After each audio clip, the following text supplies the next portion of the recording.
Hi there, I'm Will Alexander, and you're just in time for Story Time with Will Alexander. Today's story is a very important story that I all think you need to listen to. It's written by myself and Wayne Kavanaugh. Inspiration for it. It's called A Dog Named Red. Let me tell you a little story of a dog named Red. A big ugly bugger, ugly tail and ugly head. When it came to hunting, was a bumbling fool. So his owner shipped him off to dog show school.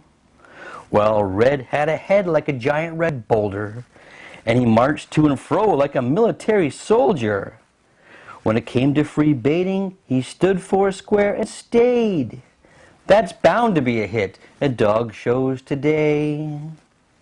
Well, the group judge that day was Clem Cadiddle Hopper. He stepped into the ring and tripped upon the cocker. With no judge that day, the sporting group was feared.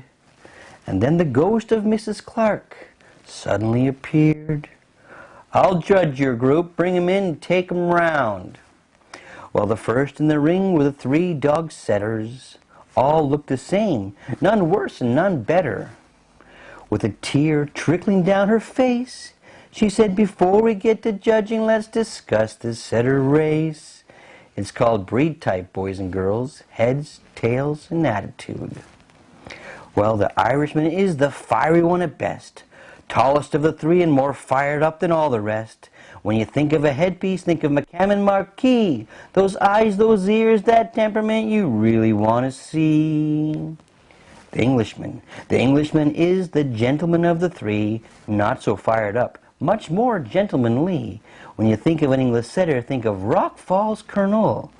The size, the shape, the headpiece, and the type that runs eternal. The Gordon setter. The Gordon is the only square of the setters, not as tall as the redhead, but he's much heavier. When you think of the Scotsman, use Rock-a-Plenty's Hang 'em High. The flat back, the bone, the girth, that really fills your eye. Well, that is my story on the three dog setters. A breed unto themselves, each breeder thinks theirs is better. If you're still a little confused, well, here's a helpful clue. If you paint them all one color, you should still know what to do. I hope they all come back now. You hear? Thank you for your attention, and good night.